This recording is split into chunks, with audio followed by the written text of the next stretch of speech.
남편과 자식들에게 평생 헌신하며 살아온 한 여인은 어느 날 모든 걸 내려놓고 은행 통장을 꺼냈습니다.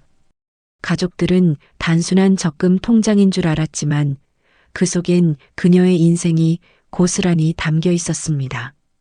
그런데 그녀가 통장을 나누겠다고 선언한 순간 가족들의 얼굴이 달라지기 시작했습니다.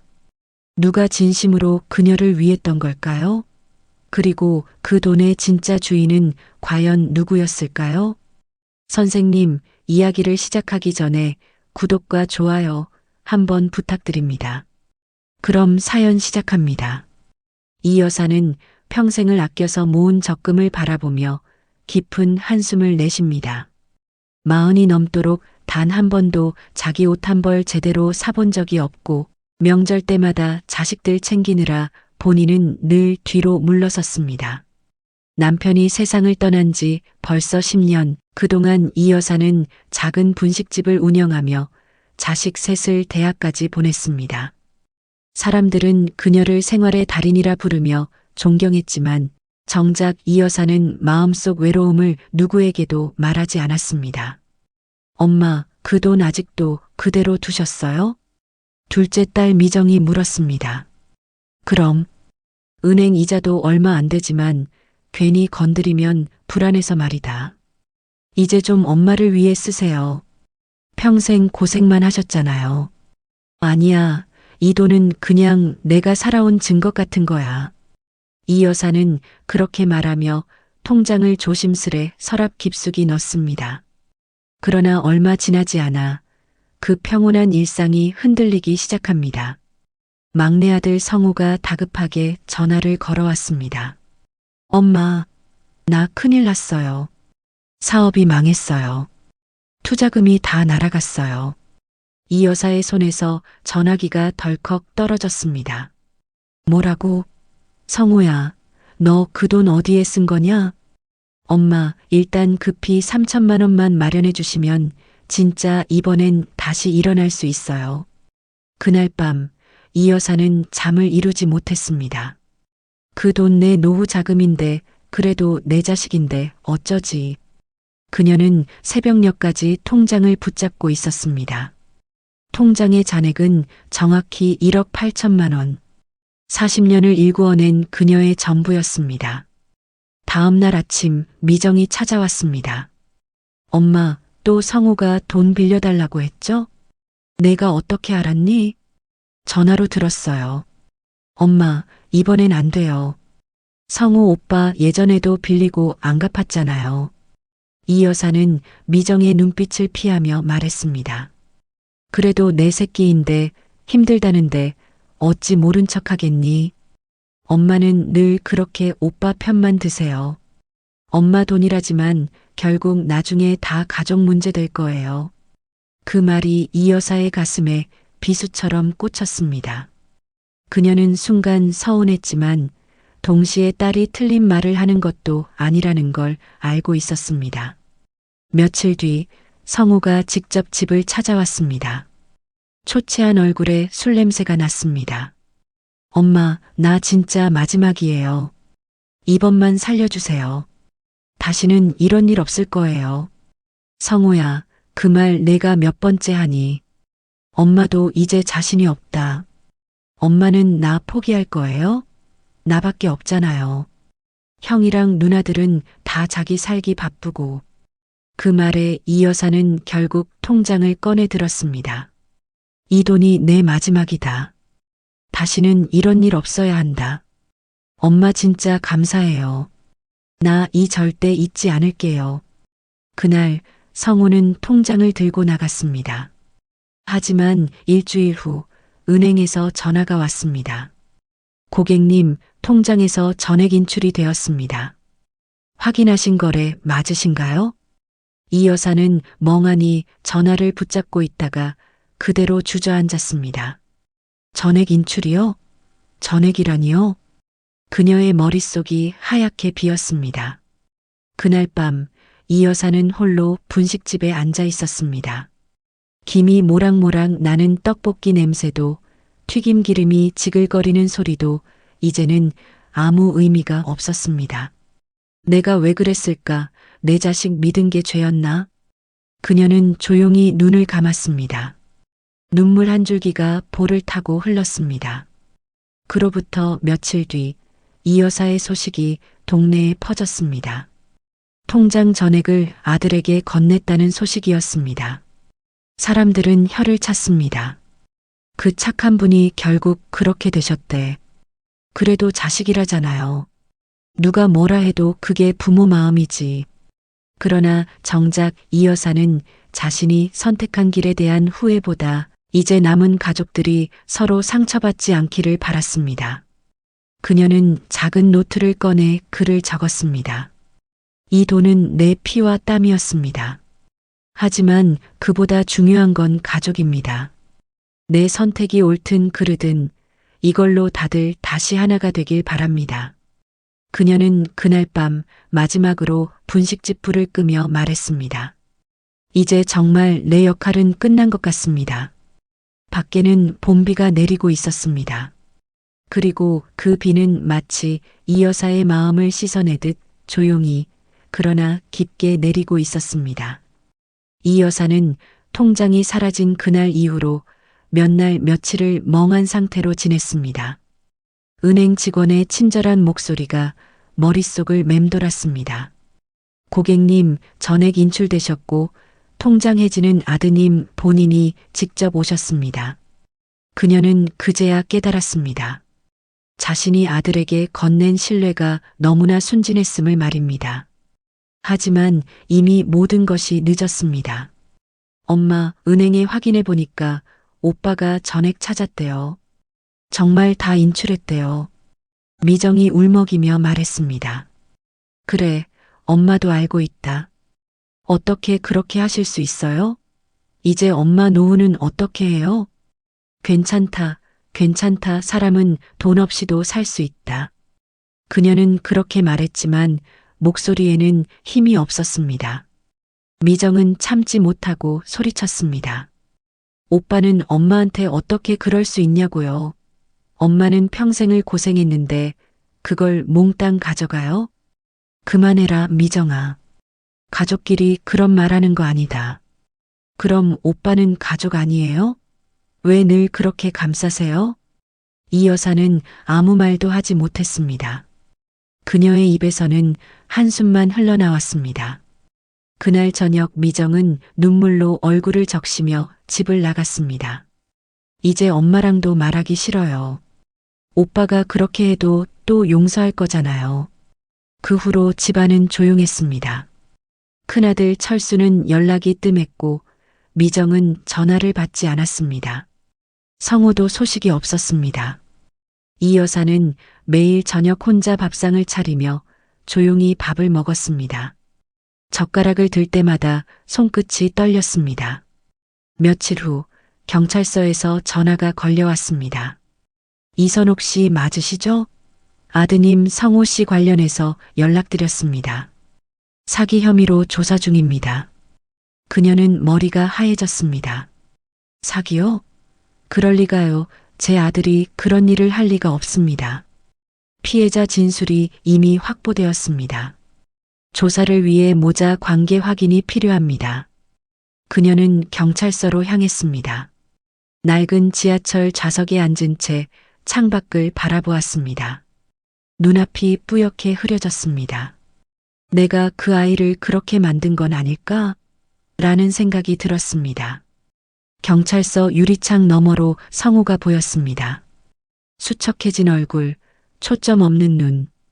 그녀는 조용히 다가갔습니다. 성호야, 왜 그랬니? 엄마 나 정말 다시 일으켜 세우려 했어요. 근데 투자금이 다 날아가고 빚이 눈덩이처럼 불어났어요. 그럼 내가 가져간 그 돈은 다 어디 갔니? 빚 갚고 일부는 투자했어요. 근데 그게 또 사기였어요. 나도 속았어요. 그럼 왜 나한테 말 안 했니? 엄마가 실망할까 봐요. 근데 이제는 아무래도 상관없어요. 이 여사는 말없이 아들의 손을 잡았습니다. 손끝이 차가웠습니다. 괜찮다, 성호야. 그래도 넌 내 아들이다. 그녀의 눈에서는 눈물이 흘러내렸습니다. 그날 밤 집으로 돌아온 이 여사는 의자에 앉아 오래된 앨범을 꺼냈습니다. 어릴 적 세 남매가 함께 찍은 사진, 아직 젖먹이었던 성우를 안고 웃던 젊은 시절의 자신. 그때는 이렇게 다들 행복했는데 사진 속의 웃음이 잔인하게 느껴졌습니다. 다음 날 아침 철수가 오랜만에 찾아왔습니다. 엄마, 성우 일 들었어요. 지금 뭐라도 해야죠. 피해자들 고소가 들어가면 감옥 갈 수도 있다네요. 그럼 어떻게 해야 하니? 합의금이라도 줘야죠. 근데 그럴 돈이 어디 있겠어요. 엄마 돈은 이미 다 썼다면서요. 그래, 다 갔단다. 하, 엄마도 참 왜 그러셨어요. 그 돈이 어떤 돈인데. 철수의 말에는 분노와 실망이 섞여 있었습니다. 이 여사는 아무 대꾸도 하지 않았습니다. 대신 낮은 목소리로 물었습니다. 너는 내 동생을 미워하니? 미워요. 하지만 또 불쌍하기도 해요. 엄마가 그렇게 키워놨잖아요. 그 말에 이 여사는 가슴이 철렁 내려앉았습니다. 맞는 말이었습니다. 자식 셋을 다르게 키웠지만 결국 막내에게만 약했습니다. 그게 사랑이라 생각했지만 지금은 그 사랑이 독이 되어버렸습니다. 며칠 뒤 성우가 구속되었습니다. 그 소식은 동네 사람들에게 빠르게 퍼졌습니다. 분식집 앞을 지나던 이웃들이 속삭였습니다. 그 집 막내가 경찰에 잡혔대. 그 어머니 참 착한 분인데 세상 참 허무하지. 이 여사는 아무 말 없이 조용히 가게 문을 닫았습니다. 밤이 깊어가고 그녀는 주방 의자에 앉아 가만히 눈을 감았습니다. 내가 그 돈을 나누어 줬다면 이런 일은 없었을까?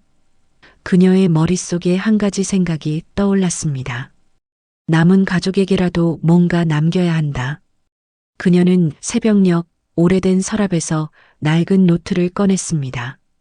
그 안에는 자식들에게 줄 유산 계획이라고 쓰여 있었습니다. 하지만 유산은 이미 사라졌습니다. 그래서 그녀는 그 제목 위에 펜으로 천천히 글을 덧썼습니다. 이제부터는 마음을 나누겠습니다. 그녀는 그 문장을 적고 나서야 조금 마음이 가벼워졌습니다. 돈은 사라졌지만 아직 마음은 남아 있었습니다. 그리고 그 마음이야말로 평생 모은 진짜 적금이라는 걸 깨닫기 시작했습니다. 이 여사는 그날 밤 혼잣말을 했습니다. 그래, 내 인생은 아직 끝나지 않았습니다. 남은 건 돈이 아니라 사람입니다. 이제라도 다시 시작하면 됩니다. 그리고 조용히 창문을 열었습니다. 바깥에서는 봄바람이 불어왔습니다. 그녀는 오랜만에 미소를 지었습니다. 그래, 내 인생은 여전히 살아있습니다. 봄이 완연하게 피어오르던 어느 날 아침, 이 여사는 조용히 은행을 찾았습니다. 통장이 사라진 이후 처음으로 다시 찾은 그곳이었습니다. 그녀는 여전히 낡은 회색 코트를 입고 손에는 오래된 청가방을 들고 있었습니다. 은행 안의 공기는 차분했지만 그녀의 마음은 떨렸습니다. 어서 오세요. 무엇을 도와드릴까요? 직원의 밝은 목소리에 이 여사는 잠시 머뭇거렸습니다. 저 적금을 새로 들고 싶습니다. 직원은 놀란 듯 눈을 크게 떴습니다. 새로요? 고객님 연세에는 정기적금보다는 자유적금이 더 나으실 것 같습니다. 괜찮습니다.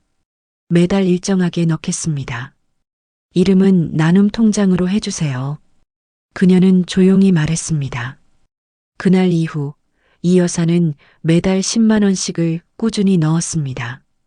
돈은 많지 않았지만 그녀는 마치 잃어버린 시간을 다시 채우듯 통장을 매만졌습니다. 이건 나를 위한 게 아니다. 남은 가족을 위한 거다. 그녀는 스스로에게 그렇게 다짐했습니다. 한편 큰아들 철수는 여전히 회사와 집을 오가며 바쁜 나날을 보냈습니다. 하지만 그의 마음속에는 묘한 불편함이 자리했습니다. 동생 성우가 구속된 이후 어머니와의 관계도 멀어졌습니다. 내가 너무 차갑게 굴었나? 문득 그런 생각이 들었습니다. 그러던 어느 날 저녁 철수는 퇴근 후 어머니 집으로 향했습니다. 현관문 앞에서 한참을 서성이다 문을 두드렸습니다. 엄마, 나예요. 들어가도 돼요? 문이 열리자 이 여사는 놀란 듯 아들을 바라보았습니다. 웬일이냐, 철수야. 엄마, 그냥 얼굴 좀 보고 싶어서요. 그래, 잘 왔다. 밥은 먹었니? 아직이요. 그녀는 금세 부엌으로 향했습니다. 냄비에 된장찌개를 데우며 중얼거렸습니다. 요즘은 식사도 잘 안 챙겨 먹는 것 같더라. 얼굴이 많이 야위었다. 회사 일 때문에 좀 바빴어요. 그래도 몸은 챙겨야지. 자식이 병나면 그게 부모 병보다 더 아프단다. 식탁에 마주 앉은 모자는 한동안 아무 말도 하지 않았습니다. 된장찌개에서 고소한 냄새가 피어올랐습니다. 그제야 철수가 조심스럽게 물었습니다. 엄마, 나중에 혹시 돈이 필요하면 말해요. 내가 조금이라도. 아니다. 이제 돈 이야기는 그만하자. 난 아직 괜찮다. 근데 오빠는 아직 감옥에 있죠? 그래. 근데 편지를 자주 보낸다. 반성도 많이 하고 있더라. 그럼 다행이네요. 이 여사는 잠시 아들의 얼굴을 바라보다가 부드럽게 말했습니다. 철수야, 사람은 누구나 실수한다. 중요한 건 그 다음이야. 내 동생도 이제 사람다운 삶을 살고 싶다고 하더라. 엄마는 참 대단해요. 나 같으면 벌써 포기했을 텐데. 포기하면 가족이 무너진다. 나는 그게 더 무섭다. 그날 밤 철수는 어머니 집을 나서며 마음이 묘하게 따뜻해졌습니다. 엄마는 늘 같은 자리에서 우리를 기다리고 있었구나. 며칠 후 교도소에서 이 여사 앞으로 편지 한 통이 도착했습니다. 엄마, 죄송합니다. 매일 후회하며 삽니다. 돈은 다 잃었지만 그 덕분에 소중한 걸 알게 됐어요. 나가면 다시 일해서 갚을게요. 그리고 나도 엄마처럼 누군가에게 줄 수 있는 사람이 되고 싶어요. 이 여사는 편지를 꼭 쥐었습니다. 눈물이 종이 위로 떨어졌습니다. 시간은 빠르게 흘러 어느덧 여름이 찾아왔습니다. 이 여사는 작은 반찬 가게를 열었습니다. 이름은 사랑반찬. 매일 새벽 시장에 나가 재료를 사고 정성껏 반찬을 만들었습니다. 고등어 조림, 멸치볶음, 김치전까지 그녀의 손끝은 여전히 섬세했습니다. 사장님, 이 반찬 진짜 맛있어요. 단골 손님이 웃으며 말했습니다. 고맙습니다. 그 말 한마디에 힘이 나네요. 그녀는 미소 지으며 대꾸했습니다. 그날 저녁 가게 앞에 낯선 여성이 찾아왔습니다. 머리가 희끗하고 손에는 낡은 봉투를 들고 있었습니다. 혹시 이선옥 씨 맞으시죠? 네, 그런데요. 저는 성호 씨 피해자 중 한 사람입니다. 순간 공기가 얼어붙었습니다. 죄송합니다. 혹시 아직 피해가 해결되지 않으셨나요? 여성은 고개를 저었습니다. 아니요, 이미 합의는 끝났어요. 근데 그때 아드님이 구치소에서 제게 편지를 보냈어요. 엄마가 평생 나눔을 배우게 해줬다고요. 그 말을 듣고 저도 제 인생을 다시 생각하게 됐습니다. 이 여사는 눈을 크게 떴습니다. 그 아이가 그런 말을 했나요? 네. 그래서 오늘 꼭 찾아뵙고 싶었어요. 저도 이제 남을 돕는 일을 하려 합니다.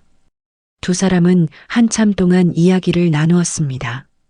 가게 안에는 조용히 노을빛이 스며들었습니다. 며칠 뒤 성우가 가석방으로 풀려났습니다.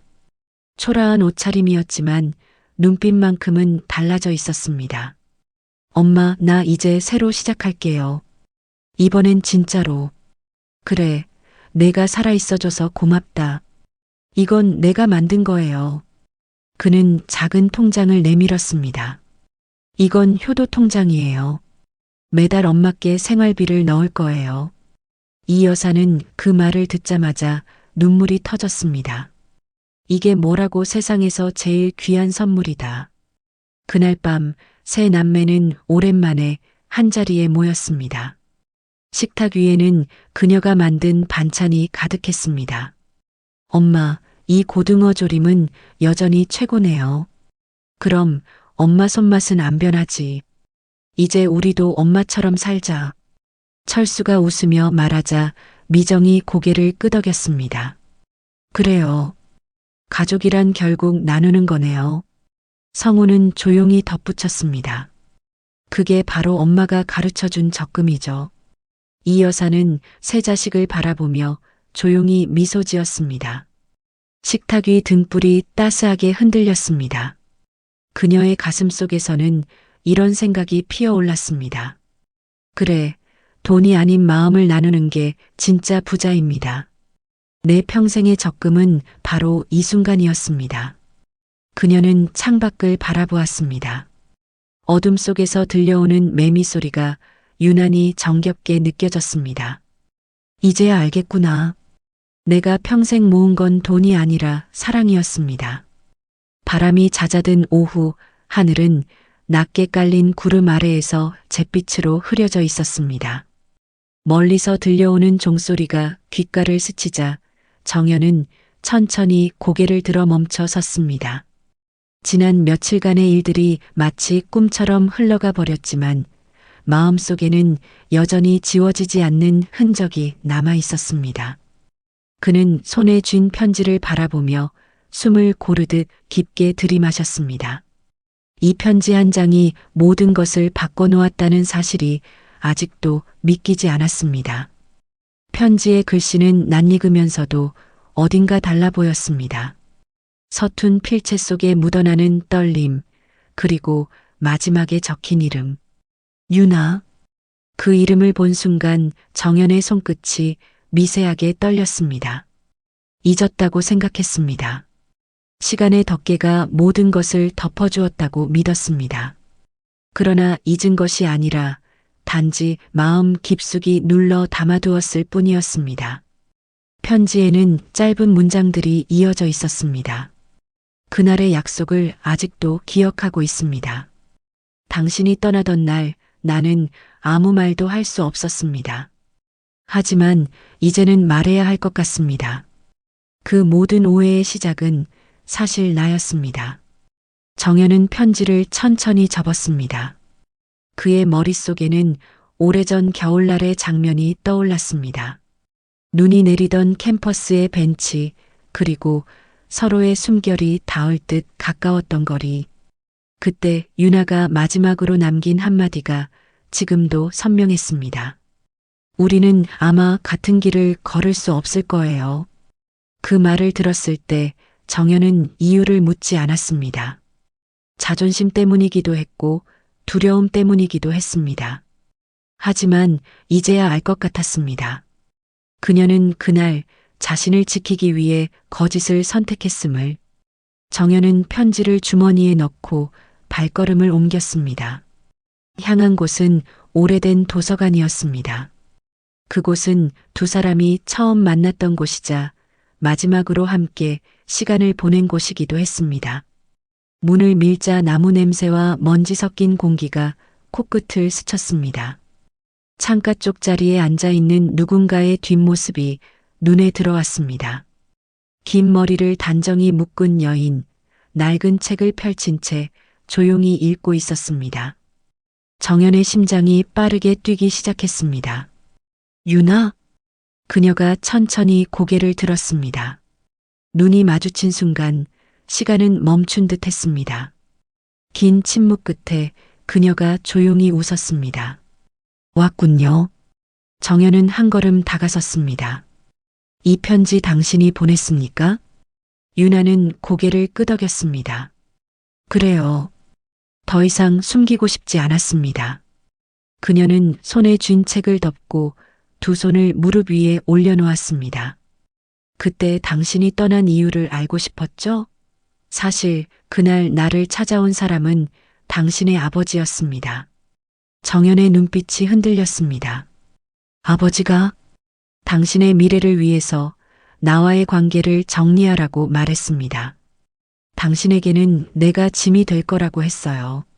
정연은 한동안 아무 말도 하지 못했습니다. 그저 손끝이 파르르 떨렸습니다. 왜 말하지 않았습니까? 그런 일이 있었다면 우리가 함께 이겨낼 수도 있었을 텐데. 유나는 고개를 숙이며 미소를 지었습니다. 그땐 몰랐습니다. 사랑이란 건 상대를 위해 자신을 버리는 일이라고 믿었으니까요. 잠시 동안 둘 사이에는 긴 침묵이 흘렀습니다. 바깥에서 부는 바람이 창문을 흔들었고 낡은 커튼이 천천히 일렁였습니다. 정연은 조심스럽게 그녀의 손을 잡았습니다. 차가웠던 손끝에서 전해지는 미묘한 떨림이 오히려 따뜻하게 느껴졌습니다. 이제는 다시 시작할 수 있겠습니까? 유나는 한참 동안 정연의 눈을 바라보다가 천천히 고개를 저었습니다. 그럴 수 있다면 좋겠지만 이미 너무 많은 시간이 흘렀습니다. 그리고 나는 이제 당신의 길을 방해하고 싶지 않습니다. 정연은 고개를 숙이며 낮게 중얼거렸습니다. 그 길엔 아직도 당신의 흔적이 남아 있습니다. 아무리 지워보려 해도 사라지지 않았습니다. 그녀는 조용히 웃으며 대답했습니다. 그 흔적이 당신을 괴롭히지 않길 바랍니다. 그리고 언젠가 나를 기억하더라도 미련이 아닌 미소로 떠올려 주길 바랍니다. 유나는 자리에서 일어나 조심스럽게 책을 들었습니다. 이건 당신에게 주고 싶습니다. 우리가 함께 읽던 시집이에요. 정연은 책을 받아들었습니다. 책갈피 사이에는 오래된 사진 한 장이 끼워져 있었습니다. 두 사람이 함께 웃고 있는 사진이었습니다. 그는 아무 말도 할 수 없었습니다. 유나는 문 쪽으로 천천히 걸어갔습니다. 문이 열리며 바람이 한 차례 불어왔고 그녀의 머리카락이 부드럽게 흩날렸습니다. 그 순간 정연은 본능적으로 그녀를 부르려 했지만 목소리가 나오지 않았습니다. 문이 닫히자 고요함만이 남았습니다. 정연은 한참 동안 그 자리에서 움직이지 않았습니다. 책을 가만히 펼쳐보니 마지막 장에 짧은 글귀가 적혀 있었습니다. 사랑은 끝나도 기억은 남습니다. 그리고 그 기억이 우리를 다시 살아가게 만듭니다. 그는 천천히 눈을 감았습니다. 눈가에 맺힌 한 방울의 눈물이 볼을 타고 흘러내렸습니다. 밖에서는 비가 내리기 시작했습니다. 빗소리는 마치 오래된 음악처럼 부드럽게 들렸습니다. 정연은 창문을 열고 빗방울이 떨어지는 소리를 들었습니다. 그리고 속삭이듯 말했습니다. 고맙습니다. 유나 씨, 당신 덕분에 이제야 나를 용서할 수 있을 것 같습니다. 그는 다시 책을 품에 안고 자리에서 일어섰습니다. 도서관을 나서는 발걸음은 한결 가벼웠습니다. 세상은 여전히 잿빛이었지만 그 안에서 그는 오래전 잃어버린 빛을 다시 본 듯했습니다. 비는 여전히 내리고 있었습니다. 그러나 이번 비는 추위가 아닌 위로처럼 느껴졌습니다. 정연은 하늘을 올려다보며 미소 지었습니다. 이제 진짜 봄이 오는군요. 며칠이 흘렀습니다. 유나와의 마지막 만남 이후 정연의 일상은 눈에 보이게 달라졌습니다. 오랫동안 눌러왔던 감정이 터져나온 뒤 찾아온 공허함은 생각보다 깊었지만 그 속에는 묘한 평온함도 깃들어 있었습니다. 그는 마치 오래된 숙제를 끝낸 사람처럼 한결 가벼운 표정으로 거리를 걸었습니다. 그날 이후로 정연은 도서관을 자주 찾았습니다. 책을 읽기 위해서라기보다 유나의 흔적이 남은 공간에 머무르고 싶어서였습니다. 책상 위에 손을 얹으면 그녀의 손끝이 스치던 온기가 아직 남아있는 듯 했습니다. 창밖으로 쏟아지는 햇살이 책 위에 내려앉을 때면 그는 저절로 미소를 지었습니다. 오늘은 그대가 읽던 시를 다시 읽습니다. 그는 조용히 중얼거리며 시집을 펼쳤습니다. 유나가 남기고 간 그 시집이었습니다. 표지가 달아 있었고 곳곳에 그녀의 손글씨가 적혀 있었습니다. 이 구절은 당신과 닮았습니다. 사랑은 끝나도 마음은 남습니다. 글귀 하나하나가 그리움처럼 가슴을 두드렸습니다. 시간은 멈추지 않았습니다. 오히려 빠르게 흘러갔습니다. 봄이 지나 여름이 오고 도서관 창가의 나무에는 초록이 짙어졌습니다. 어느 날 정연은 문득 유나의 소식을 찾아보기로 마음먹었습니다. 그녀가 남긴 편지의 봉투 뒤편에는 은서문화센터라는 이름이 적혀 있었습니다. 그는 인터넷을 뒤져 그곳을 찾아냈습니다. 여보세요. 혹시 유나 씨가 계신가요? 유나요? 아, 혹시 유나 선생님 말씀인가요? 지금은 잠시 쉬고 계십니다. 몇 달 전 건강이 안 좋아지셔서 고향으로 내려가셨어요. 그 말에 정연의 가슴이 철렁 내려앉았습니다. 고향이라면 어디로 가셨습니까? 전북의 한 작은 마을로 알고 있습니다. 정확한 주소는 개인정보라 드릴 수 없어요. 다만 선생님께 전할 말씀이 있으신가요? 정연은 잠시 망설였습니다. 그냥 안부를 전해 주십시오. 오래된 시를 아직도 읽고 있습니다. 라고요. 전화를 끊고 난 뒤 그는 오래도록 자리에 앉아 있었습니다. 문득 창밖에서 바람이 불어왔습니다. 커튼이 흔들리며 유나의 웃음소리 같은 환상이 귓가에 스쳤습니다. 그는 조용히 눈을 감았습니다. 며칠 후 정연은 가벼운 여행 가방을 들고 기차역에 섰습니다. 가야 할 곳이 어딘지 마음은 이미 알고 있었습니다. 창밖으로 스치는 풍경은 점점 시골의 색을 띠었습니다. 논밭 사이로 흐르는 강물, 들꽃이 피어있는 둑길, 그리고 멀리 보이는 산등성이가 마음을 차분하게 만들었습니다. 기차가 멈추고 정연은 작은 간이역에 내렸습니다. 역 이름은 연화. 어딘가 유나와 닮은 이름이었습니다. 역에서 마을까지는 걸어서 20분 거리였습니다. 그는 천천히 발걸음을 옮겼습니다.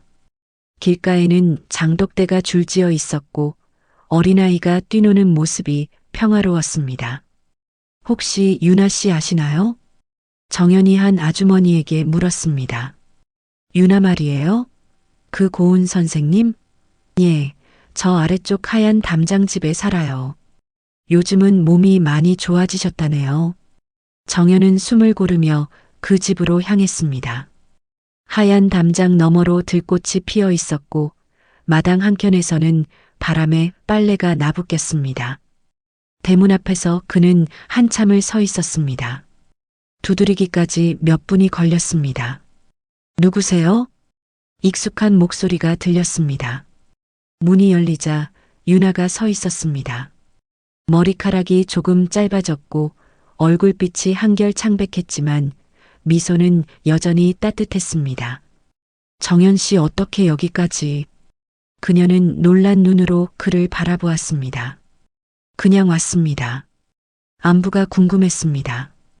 유나는 잠시 아무 말도 하지 못하다가 조용히 웃었습니다. 들어오세요. 차 한 잔 드릴게요. 거실 안에는 은은한 국화향이 퍼져 있었습니다. 창가에는 작은 화분들이 줄지어 있었고 책상 위에는 여전히 시집들이 쌓여 있었습니다. 정연은 그 모습을 바라보다가 천천히 말을 꺼냈습니다. 편지 잘 받았습니다. 그리고 그날 이후로 생각했습니다. 내가 당신을 원망했던 모든 시간이 사실은 나 자신을 용서하지 못해서였다는 거려. 유나는 차잔을 내려놓으며 고개를 끄덕였습니다.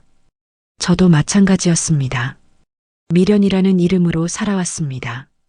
하지만 이제는 그 미련이 고마움으로 변했습니다. 두 사람은 오랜 시간 동안 이야기를 나누었습니다. 서로의 지난 세월을 꺼내놓으며 웃기도 하고 때로는 조용히 눈물을 흘리기도 했습니다. 오후 햇살이 기울 무렵 유나는 정연에게 작게 속삭였습니다. 당신은 여전히 같은 사람이군요. 다만 더 단단해졌습니다. 정연은 미소 지으며 대답했습니다. 그건 아마 당신 덕분일 겁니다. 그날 밤 정연은 마을의 작은 여관에 머물렀습니다. 창밖으로 개울물이 흐르는 소리가 들렸습니다. 잠이 오지 않아 창문을 열고 밖을 바라보니 유나의 집에서 희미한 불빛이 새어나오고 있었습니다. 그는 마음속으로 조용히 기도했습니다. 부디 건강하시길 바랍니다. 다음 날 아침 유나의 집 앞에 들렀을 때 그녀는 이미 마당에서 꽃을 다듬고 있었습니다. 일찍 오셨네요. 서울로 돌아가야 합니다. 하지만 다시 오겠습니다. 유나는 미소 지었습니다. 굳이 오지 않으셔도 됩니다. 이젠 우리 둘 다 잘 지내면 됩니다. 그 말은 담담했지만 그 안에는 따뜻한 작별의 의미가 담겨 있었습니다. 정연은 한참을 망설이다가 주머니에서 작은 봉투를 꺼냈습니다. 이건 제 어머니가 남기신 유산입니다. 오래전부터 가족 모두에게 나누려던 돈이었지만 당신에게도 그 일부를 드리고 싶습니다. 유나는 놀란 표정으로 고개를 저었습니다. 그럴 수 없습니다. 그건 당신 가족의 몫입니다. 정연은 부드럽게 웃었습니다. 맞습니다. 그런데 당신도 제 인생의 한 부분이었습니다. 그 사실이 변하지 않으니 이건 자연스러운 일입니다. 유나는 끝내 봉투를 받지 않았습니다. 대신 작은 화분 하나를 내밀었습니다. 이걸 가져가세요. 제가 돌보던 백합입니다. 생명이 끊어지지 않게 가꾸어 주세요. 정연은 조심스레 화분을 품에 안았습니다. 약속하겠습니다. 잘 키우겠습니다. 그렇게 두 사람은 다시 작별했습니다. 기차역으로 향하는 길, 그는 뒤돌아보지 않았습니다.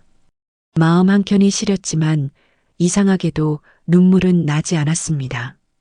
오히려 봄바람이 볼을 스칠 때마다 새로이 시작되는 기분이 들었습니다. 서울로 돌아온 후 정연은 유나가 준 화분을 창가에 두었습니다. 시간이 지나 꽃이 피어나자 그는 매일 아침 그것을 바라보며 속삭였습니다. 당신의 마음이 여기 있습니다. 그의 하루는 여전히 바쁘고 세상은 여전히 냉정했지만 마음 한쪽에는 따뜻한 온기가 자리했습니다. 그것은 단순한 추억이 아니라 삶을 다시 살아가게 하는 힘이었습니다. 그리고 그 온기는 어느 날 가족들과 함께 나눈 저녁 식사 자리에서 더욱 깊게 피어올랐습니다. 정연은 조용히 미소 지으며 말했습니다. 사람은 결국 사랑으로 완성되는 것 같습니다. 시간은 다시 흐르고 계절은 두 번이나 바뀌었습니다. 유나와의 작별 이후 정연의 삶은 조용했지만 단단했습니다. 그는 회사에서도 변화를 느꼈습니다. 후배들에게 이전보다 더 따뜻하게 대했고 작은 실수에도 웃어넘겼습니다. 동료들은 그를 두고 예전보다 부드러워졌다고 말했습니다. 그럴 때마다 정연은 가볍게 웃으며 대답했습니다. 삶이란 게 결국 나눔이더군요. 퇴근 후 그는 종종 어머니가 남긴 오래된 금고를 열어보았습니다. 그 안에는 평생을 모은 예금 통장과 금반지, 그리고 손편지 한 장이 들어 있었습니다. 정연아, 돈은 내가 가지는 게 아니라 나누는 거란다.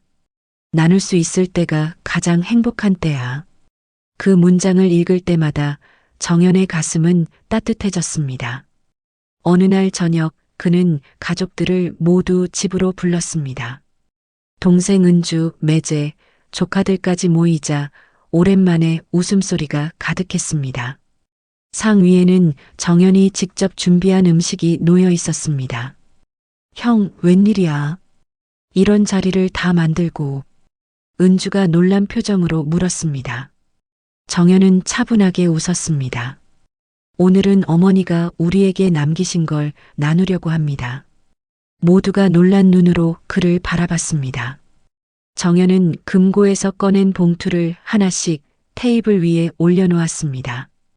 이건 어머니의 적금입니다. 평생 아껴 모으신 돈인데 우리 모두의 몫입니다. 은주는 눈이 커졌습니다. 형, 그걸 다 혼자 관리하고 있었잖아. 그런데 이걸 우리한테 나눠준다고? 응, 그게 어머니 뜻이었어.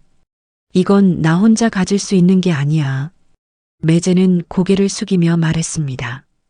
정말 형 같은 사람 요즘 보기 드뭅니다. 조카 민재가 묻습니다. 삼촌, 그런데 삼촌은요? 삼촌 몫은 없어요? 정연은 잠시 미소를 머금고 대답했습니다. 삼촌 몫은 이미 받았단다. 마음속에서 그 대답에 식탁은 조용해졌습니다. 누군가 울먹이는 소리를 냈고 은주는 눈시울을 훔쳤습니다. 그날 밤 식구들이 돌아간 후 정연은 홀로 창가에 앉았습니다. 유나가 준 백합은 여전히 싱싱하게 피어 있었습니다. 달빛이 꽃잎 위에 내려앉아 반짝였습니다. 그는 차 한 잔을 내리며 혼잣말했습니다. 어머니, 저는 이제 조금 알 것 같습니다. 주는 게 받는 것보다 더 오래 남는다는 걸요. 며칠 후 정연은 유나가 있는 마을로 작은 소포를 보냈습니다. 내용물은 오래된 시집 한 권과 짧은 편지 한 장이었습니다. 당신이 준 백합 잘 자라고 있습니다. 그 꽃이 필 때마다 마음이 따뜻해집니다. 당신이 알려준 나눔의 의미를 이제야 조금은 이해하게 되었습니다. 고맙습니다. 그로부터 몇 주가 지난 뒤 유나에게서 답장이 도착했습니다. 당신이 보낸 시집을 읽으며 웃었습니다. 우리가 나눈 시간이 헛되지 않았다는 걸 느꼈습니다. 당신의 삶이 평안하길 바랍니다. 짧지만 진심이 담긴 문장이었습니다. 정연은 편지를 조심스레 접어 책갈피 사이에 끼워두었습니다. 그 후로 정연은 매주 토요일마다 복지관을 찾았습니다. 그는 어머니의 남은 예금 일부를 기부했고 직접 어르신들에게 식사를 대접했습니다. 처음엔 어색했지만 점점 그 시간들이 소중하게 느껴졌습니다. 정연 씨, 요즘 얼굴이 좋아졌어요. 자원봉사 담당자가 웃으며 말했습니다. 그런가요? 그냥 마음이 편해서 그런가 봅니다. 그는 그렇게 답하며 부드럽게 웃었습니다. 가을이 깊어갈 무렵 복지관에서는 작은 감사 행사가 열렸습니다. 그날 정연은 뜻밖의 사람을 만났습니다. 무대 한편에서 진행을 돕던 여성이 있었습니다. 바로 유나였습니다. 유나 씨. 그녀는 놀란 듯 고개를 들더니 환하게 웃었습니다. 정연 씨, 여기서 뵙네요.